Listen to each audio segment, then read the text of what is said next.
The Falmer, a study by Ursa Uthrax. I have studied and travelled and explored and observed, and my hypothesis has finally been confirmed, that the twisted Falmer that inhabit the darkest depths of Skyrim are indeed the Snow Elves of legend. No one really knows when the story of the Snow Elves began, but the ancient work Fall of the Snow Prince, which is an account of the Battle of Mosring, as transcribed by Lochheim, chronicler to the chieftain Ingialdir Whiteeye, gives a rather vivid account of its ending. According to this eyewitness account, the great Falmer leader, known only as the Snow Prince, died in glorious battle and was buried with honour by his Nord slayers. The remaining Snow Elves were scattered or slain and were never heard from again, or so many thought. But where the story of the ancient Snow Elves ends, that of the current day Falmer begins. For when the Snow Elf host was shattered on that fateful day, it did not simply disperse, it descended into the earth deep underground. For the Falmer sought sanctuary in the most unlikely of places, Blackreach, far beneath the surface of Skyrim, in the legendary realm of the Dwemer themselves. Yes, Blackreach exists. I have been there, and unlike most of those who have witnessed its terrible glories, I have returned. And I now know the truth about the Falmer. After their defeat by the Nords, the dwarves of old agreed to protect the Falmer, but at a terrible price. For these Dwemer did not trust their Snow Elf guests, and forced them to consume the toxic fungi that once grew deep underground. As a result, the Snow Elves were rendered blind. Soon the majestic Snow Elves were rendered powerless. They became the dwarves' servants, and then their slaves.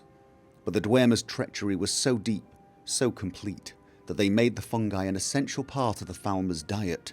This guaranteed the weakness of not only their current Falmer thralls, but their offspring as well.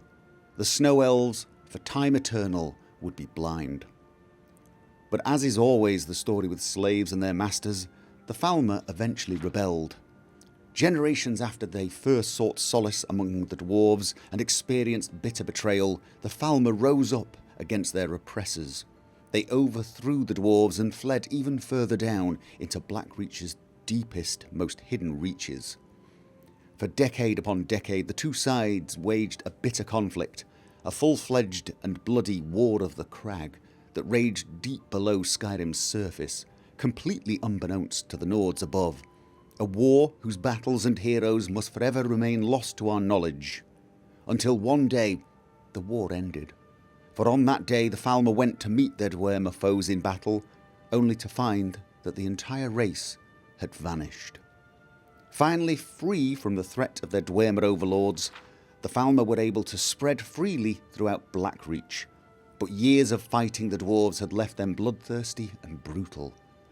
Feeling the need to conquer, to kill, they began mounting raids to the surface world. And so the legends began, of small, blind, goblin-like creatures who would rise from the cracks of the earth in the dead of night to slaughter cattle, attack lonely travellers, and steal sleeping babes from their cribs.